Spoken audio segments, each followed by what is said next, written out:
नमस्ते दोस्तों।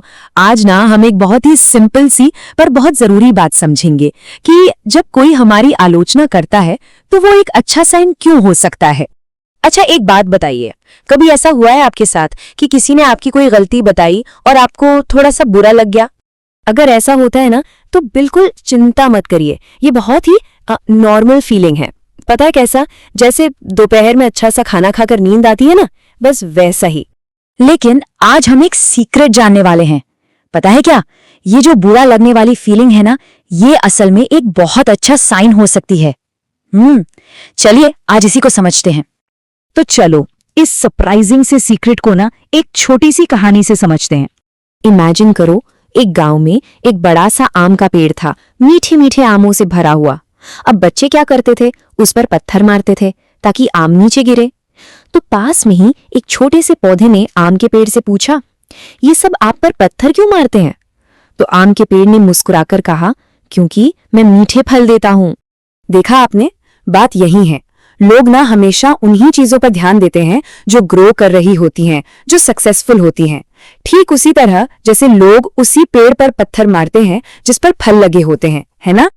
और इसीलिए एक बहुत वाइज इंसान ने कहा था कि कोई भी मरे हुए कुत्ते को लात नहीं मारता। इसका मतलब आप समझे?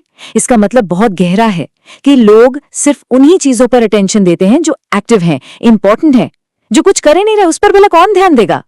तो जब भी कोई हमारी क्रिटिसिज्म करता है, हमारे पास ना दो रास्ते होते हैं।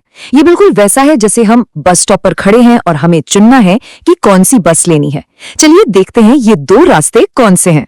तो देखिए, यहाँ दो तरह की सोच है। एक है डर वाला रास्ता जो कहता है, अरे कोई मेरी आलोचना कर रहा है मतलब मैं कुछ गलत कर रहा हूं। और दूसरा है हिम्मत वाला रास्ता जो हमें याद दिलाता है कि क्रिटिसिज्म का मतलब है कि मैं प्रोग्रेस कर रहा हूं और लोग मुझे नोटिस कर रहे हैं। चलो आशा की कहानी से समझते हैं। उसने ना क्लास में एक प्रेजेंटेशन दिया, पर कुछ बच्चों ने उसकी गलतियों की आलोचना की। उसे इतना बुरा लगा कि उसने सोचा, अब मैं क्लास में कभी नहीं बोलूंगी।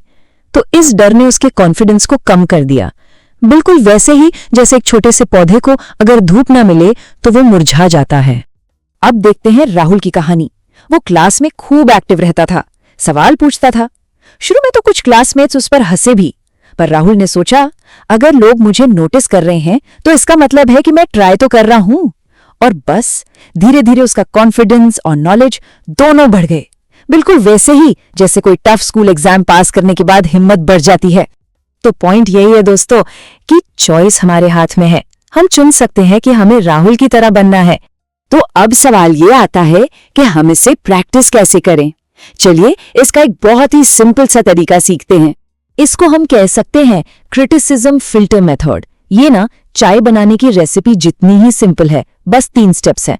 जब भी कोई क्रिटिसिज्म मिले खुद से पूछो, स्टेप 1, क्या ये मेरे लिए यूजफुल है? स्टेप 2, क्या मैं इससे कुछ सीख सकता हूं? और स्टेप 3, अगर ये बेकार है तो क्या मैं इसे बस इग्नोर कर सकता हूं?